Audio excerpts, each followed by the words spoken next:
What's up mga kabakyan? Muli na dito ang inyong kabakyan upang i-update kayo dito sa ating palitadahan na labas ng itong in-front ng bahay. Po pala, ito po ay yung tawagin ay ibabaw ay tinatawag dito canopy.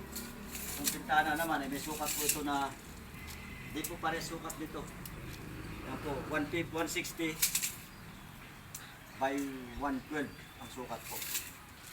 O siya, kasi hindi po natin pwedeng idikit ang grills sa ilalim ng bintana kasi pag nabasa po, umano yung tubig, ay kakalawangin po itong ilalim. Ito pa purpose niya kaya nakaangat. Ito po, ang yan sa kabila. Ganon din po sa, ito po sa labas, tapos na po ito. Meron po tayo sa loob. Ito po siya.